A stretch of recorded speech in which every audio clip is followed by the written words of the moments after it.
We all want a home that's kind to the planet and easy on the utility bills. For years, energy efficient has been the gold standard for responsible homeownership. But as a building biology expert, I see a hidden side to these high performance houses. Sometimes the very things we do to save energy are the same things that trap toxins where our families breathe. So often we're exchanging natural air for a sealed box, and it's impacting our family's health and wellness. So let's look at the science of green and why it doesn't always mean healthy. I'm talking about all those green materials that you bring into energy efficient homes and what they're actually doing to our space and ultimately our health. My goal is to empower you with the knowledge to advocate for a home that is both efficient but also life-giving. Let's dive into the science of healthy home construction.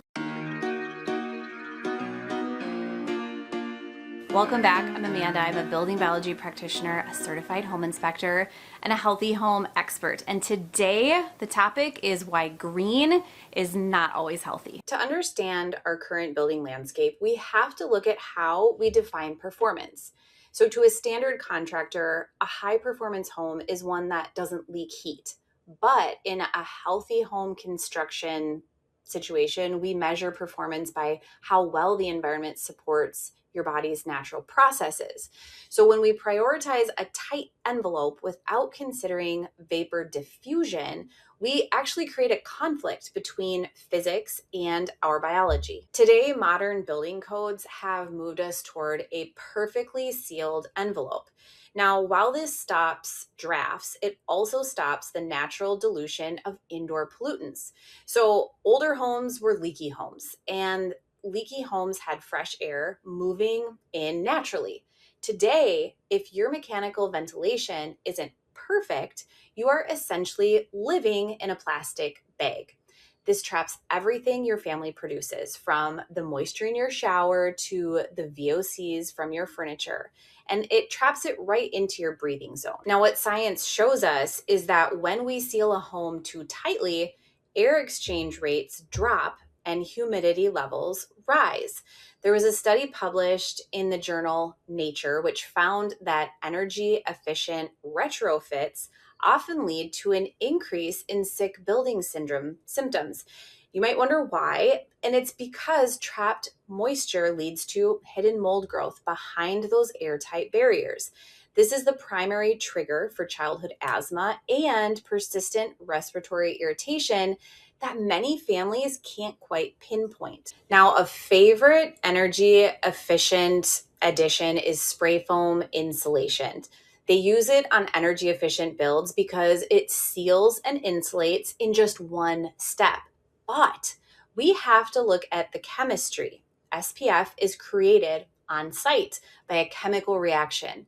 And if the mix ratio or temperature is off by even a tiny bit, that reaction stays incomplete. And this can lead to a failed cure. So this is where toxic chemicals can off-gas into your home for years. There was research published in the Journal of Occupational and Environmental Medicine, and it documented residents developing severe sensitivities to these materials because of the fact that they were not installed exactly correct. And I get that we all want to be sustainable. However, the recycled content in building materials is a really complex issue. So when miscellaneous plastics are melted down for flooring or decking, they bring with legacy toxins and it puts them in your materials. So these chemicals could be lead or banned flame retardants from the plastic's previous life. There was a review in Environmental Science and Technology, and it notes that these composites can release tons of endocrine disruptors right into your home and end up in your home's dust. So for a healthy home, we need to know exactly what is in our materials, and recycled streams make that very difficult. And while recycled is great for environmental things, it's not healthy for your home all the time. Vinyl windows are another energy efficient upgrade. They're common because they're inexpensive and they're also great insulators. However, PVC is one of the most hazardous plastics produced. And to make it stable, manufacturers have to add phthalates. These aren't chemically bound to the plastic, and so they migrate into the air and the dust. According to the Ecology Center, exposure to these compounds is a major concern for the developing immune and reproductive systems of children. So in healthy home construction, we would look for wood or aluminum alternatives to avoid this toxic chemical load. And because airtight homes are so prone to moisture, manufacturers now add antimicrobial coatings to many products. This might sound like something healthy, but often we are actually disrupting things more than we need to, and it can actually bring in other toxins. So it sounds like it's going to keep your home clean, but the biocides added can disrupt your family's own beneficial microbiome. Furthermore, field studies show that these coatings often they don't even work in dry residential settings. So we're essentially adding unnecessary chemicals to solve a moisture problem that should be solved with better design. One of the most misunderstood parts of a healthy home and healthy home construction is vapor drive. Moisture does not sit still. It moves from areas of high pressure to low pressure, usually from the warm inside of your home toward the cold exterior. So in a standard, efficient home, we often use a plastic vapor barrier to stop this movement. But if that moisture hits a cold surface inside your wall and reaches the dew point, what it does is it turns into liquid water. Now, if your insulation is a synthetic material like fiberglass or spray foam, it just cannot manage that water. It will sit there trapped against the studs, leading to structural rot and mold that you can't see until it's a major health crisis. Building biology teaches us to use hygroscopic materials. This would be like hemp or lime. And what it does is it can safely manage and release moisture back into the air when it needs it. Are you a little unsure about where you even should be starting with a healthy house? Like, what are the first steps? After 10 plus years of hands-on experience, I know what those first steps are, and I know the steps to take that won't have you spending lots of money in the beginning, but will get you excited for all of the changes and all the potential that your house has. The truth is, creating a healthy house doesn't have to be really expensive. It doesn't have to be really complicated. You just have to know the exact steps to take. Anybody can check things off a list, and that's exactly what I'm here to help you do. My free ebook is an amazing resource to help you get started on getting toxins out of your house and creating healthier habits, and also planning for the future for some of those bigger changes. When we talk about energy efficiency, we often focus on the big items like windows or insulation, but to get those high efficiency ratings, contractors use an enormous amount of sealants, caulks, and industrial adhesives to plug every tiny hole. So most of these are solvent-based and they're very high in VOCs. Now, in an airtight home, the off-gassing from these small compounds will really add up in the indoor air. That new house smell that we've been conditioned to love is actually the smell of chemicals off-gassing.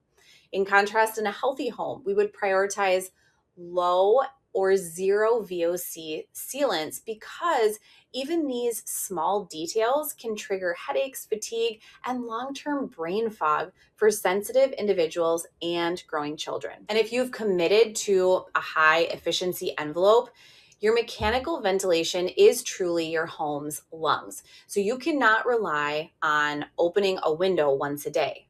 We look at systems like ERVs and HRVs instead. An HRV recovers heat from exhausted air, and an ERV will manage humidity. So this is where the engineering must meet biology. If these systems are not designed correctly, or if the filters are not changed or clean, they can become a source of pollutants themselves. So we want to ensure that any sort of air exchange system is actually pulling in fresh outdoor air, filtering it through at least a MERV 13 filter to catch particulates and allergens, and then distributing it into bedrooms where you spend 8 hours a night breathing deeply. One of the newer additions to energy efficiency homes is solar panels. These are a wonderful green technology. However, they're introducing a significant EMF challenge. So the inverters used to convert solar DC power into usable AC power, these often create high frequency noise. We usually call this dirty electricity. So this noise travels through your home's wiring, and it's creating a constant field of electromagnetic interference. According to building biology standards, we know that these fields interfere with our biological rhythms. So to keep your home healthy, I always recommend placing inverters as far away from bedrooms as possible. And if you must, use specialized filters that will keep the electrical noise off your home's internal grid. So let's bring it back full circle. How do we fix this problem with an energy efficiency home not being healthy? Well, the first thing we have to do is redefine what a high performance home looks like. We choose materials that are naturally efficient but vapor open. So this is mineral wool, cork, or even hempcrete.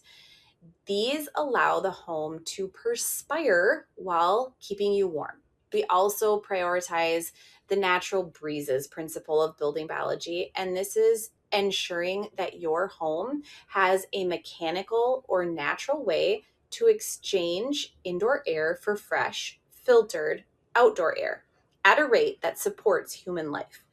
You can have an efficient home that also supports your biology. I completely understand that building or renovating is a massive task, and the pressure to follow standard efficiency codes is real.